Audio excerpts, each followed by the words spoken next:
How to save a text preset in CapCut. So, in this video, I'll show you how to create your own preset and also how to reuse this in the future. So, the first thing we're going to do is come over to text at the top of the page. Then you can drag a text layer onto your timeline like so.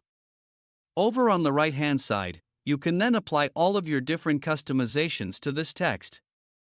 So, maybe you want to change the font size. You can also change things such as the color of the font as well. If you click on Effects, you can also apply some effects to the text. Now, in order to save this text as a preset so we can use it in the future, what you need to do is right-click on the text layer. Then click on Save Preset.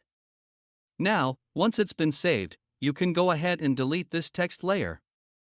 To reuse this in the future, click on Media at the top of the page. Then click on Yours from the left-hand side. After that, select My Presets. Here, you'll find all of your saved presets. The first thing you can do is drag the preset directly onto the timeline.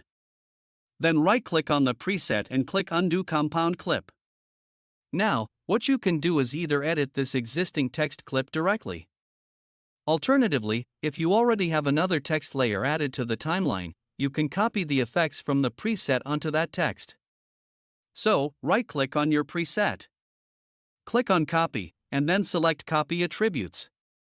You can then delete the preset from the timeline. Next, right-click on the text layer you want to apply the style to. Click on Paste Attributes. Then click Paste. And as you can see, it has now applied all of the preset settings to the new text layer. If this video helped you, please leave a like, subscribe to the channel, and let me know in the comments below.